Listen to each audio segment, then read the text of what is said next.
Assalamualaikum viewers. Now we will discuss the topic of Bohr atomic theory. आज का जो हमारा टॉपिक है उसका नेम है Bohr atomic theory. In previous lecture में हमने रदरफोर्ड को डिस्कस किया था। Now we will discuss Bohr atomic theory. Keeping in view the defects in Rutherford atomic model, Niels Bohr presented another model of atom in 1913। जो Rutherford का model था उसमें हमने डिफेक्ट्स कुछ डिस्कस किए थे। अब उस डिफेक्ट्स को रिमूव करने के लिए, ओवरकम करने के लिए नील बोहर ने एक मॉडल पेश किया एटम के बारे में 1913 में। The quantum theory of Max Planck was as foundation for this model. According to Bohr model, revolving electron in an atom does not absorb or emit energy continuously. The energy of a revolving electron is quantized as it revolves in orbits of fixed energy called energy levels.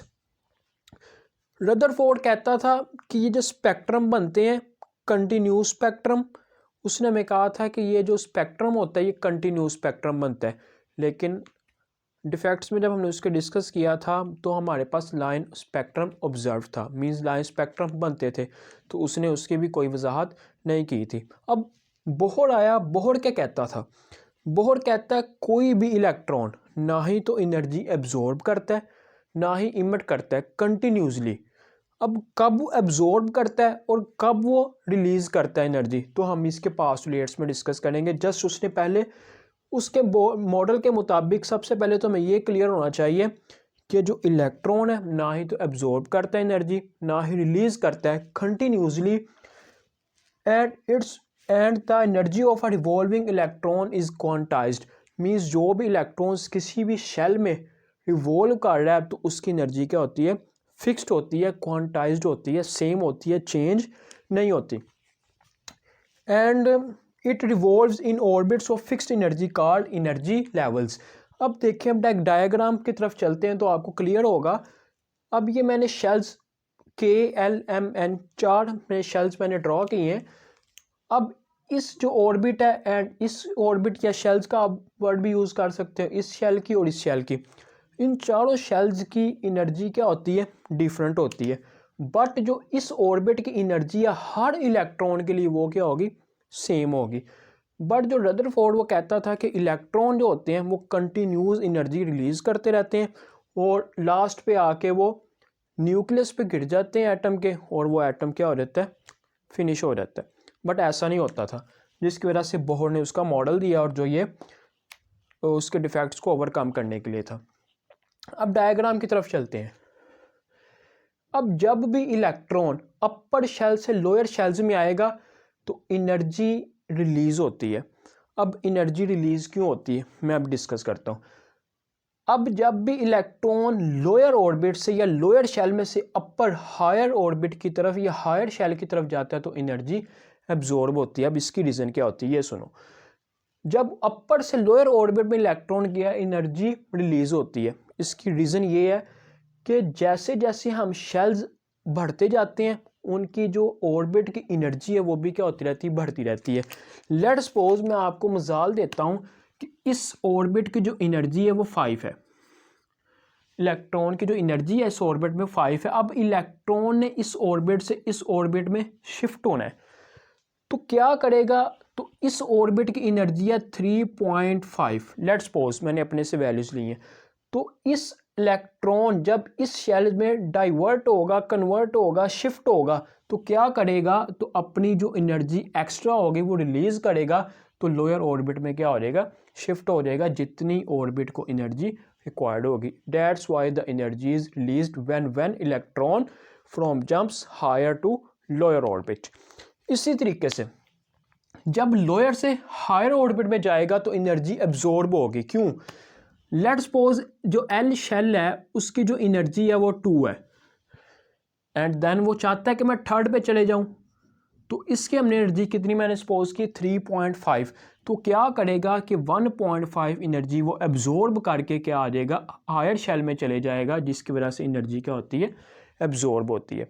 ये इसका main point था जो समझने वाला था। अब इसके postulates की तरफ चलते हैं तो और क्लियर होगा आपको। First point, each orbit has a fixed energy that is quantized. इस ऑर्बिट की हर ऑर्बिट की अपनी अपनी एनर्जी ऑर्बिट की वो क्या होती है, क्वांटाइज्ड, फिक्स रहती है। मींस इस ऑर्बिट की एनर्जी 5 है तो हर इलेक्ट्रॉन, जितने भी इलेक्ट्रॉन्स हैं उन सब की एनर्जी इस ऑर्बिट में क्या होगी, क्वांटाइज्ड होगी, फिक्स्ड होगी, चेंज नहीं होती, वेरी नहीं करती है। Second, the hydrogen atom consist of a tiny nucleus and electrons are revolving in one of circular orbits are around the nucleus. अब कहता है जो हाइड्रोजन एटम है उसका टिनी न्यूक्लियस है, consist of a tiny nucleus and electrons are revolving in one. वो हमें वैसे भी पता है जो हाइड्रोजन है उसका जो एटॉमिक नंबर है वो 1 है, मीन्स उसमें 1 इलेक्ट्रॉन है तो उसका एक ही ऑर्बिट होता है। तो जिससे सर्कुलर ऑर्बिट उसने हमने आर से जाहिर करता है अराउंड द न्यूक्लियस। हमें पता है वैसे भी हाइड्रोजन का जो ऑर्बिट है जस्ट 1 शेल होता है, फर्स्ट शेल, के शेल जिसे हम कहते हैं। And now we'll discuss the third point. When an electron jumps from lower orbit to higher orbit, it absorb energy. अभी मैंने आपको डिस्कस किया था एनर्जी रिलीज या अब्जॉर्ब क्यों होती है।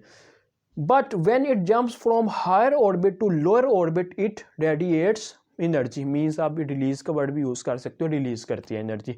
रीजन मैंने अभी आपको डिस्कस कर दी।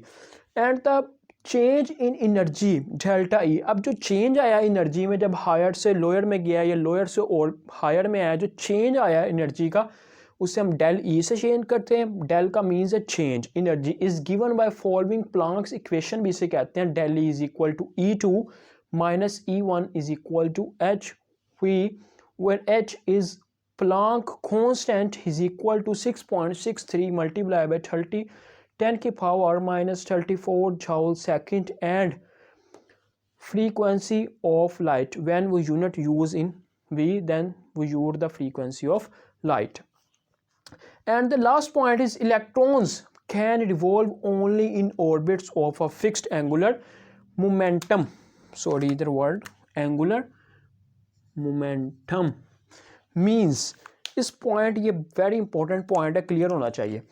कहता है कि हर जो ऑर्बिट है उसका फिक्स्ड एंगुलर मोमेंटम होता है, ना ही तो वो चेंज होता है, ना ही वो बिग होता है, ना ही वो स्मॉल होता है, बल्कि उसका जो एंगुलर मोमेंटम वो कैसे होता है, फिक्स्ड होता है। जितना अगर इसका के का जो शेल का ऑर्बिट का एंगुलर मोमेंटम है जो आपके पास, वो इतना ही रहेगा, इसमें कोई भी वेरी चेंज नहीं होगा। And mvr is equal to NH over 2 pi. जो n है, n is quantum number having value 1 2 3 and so on. अब जो क्वांटम नंबर अब क्या होते हैं ये हम नेक्स्ट क्लासेस में आगे डिस्कस करेंगे इंशाल्लाह। तो ये हमारा टॉपिक जो हो गया आज कंप्लीट हो गया। सबसे पहले रदरफोर्ड था, रदरफोर्ड के जो डिफेक्ट्स थे उसको ओवरकम करने के लिए या उसको सही करने के लिए रदरफोर्ड ने अपना एक मॉडल दिया था जिसके थ्रू हमने ये सारा डिस्कस किया। नाउ वी विल मीट इंशाल्लाह इन नेक्स्ट लेक्चर।